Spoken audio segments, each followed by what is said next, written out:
शुक्रवारी ठाण्यातील काही भागात पाणी नाही. ठाणे महानगरपालिका क्षेत्रात MMRDAमार्फत आनंदनगर ते साकेतपर्यंत एलिव्हेटेड रोडचे कामादरम्यान इंदिरानगरकडे जाणारी 813 मिमी व्यासाची ऊर्ध्ववाहिनी बाधित होत असल्याने MMRDAकडून 900 मिमी व्यासाची जलवाहिनी 2200 मीटरपैकी 520 मीटर अंतरापर्यंत अंथरण्याचे काम पूर्ण झाले आहे. MMRDAने 520 मीटर अंतरापर्यंत अस्तित्वातील 813 मिमी व्यासाची जलवाहिनी निकामी करून नव्याने अंथरण्यात आलेली 900 मिमी व्यासाची जलवाहिनी कार्यान्वित करण्याकरिता जलवाहिनीच्या जोड कामासाठी पाणीपुरवठा बंद ठेवण्याची मागणी केली आहे.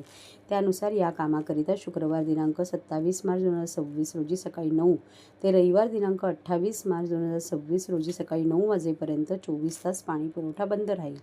या शटडाऊन कालावधीत ठाणे महापालिकेने अंतर्गत इंदिरानगर, साठेनगर, आंबेवाडी, डवलेनगर, सावरकरनगर, लोकमान्यनगर, पाडा नंबर 2, 3, 4, चैतीनगर, परेरानगर, झांजेनगर, श्रीनगर, किसननगर, शिवटेकडी, शांतीनगर, कैलासनगर, भटवाडी, वारलीपाडा, रूपादेवीपाडा, रामनगर, सीपी तलाव, येऊर परिसर इत्यादी भागांचा पाणीपुरवठा 24 तासांसाठी पूर्णपणे बंद राहील.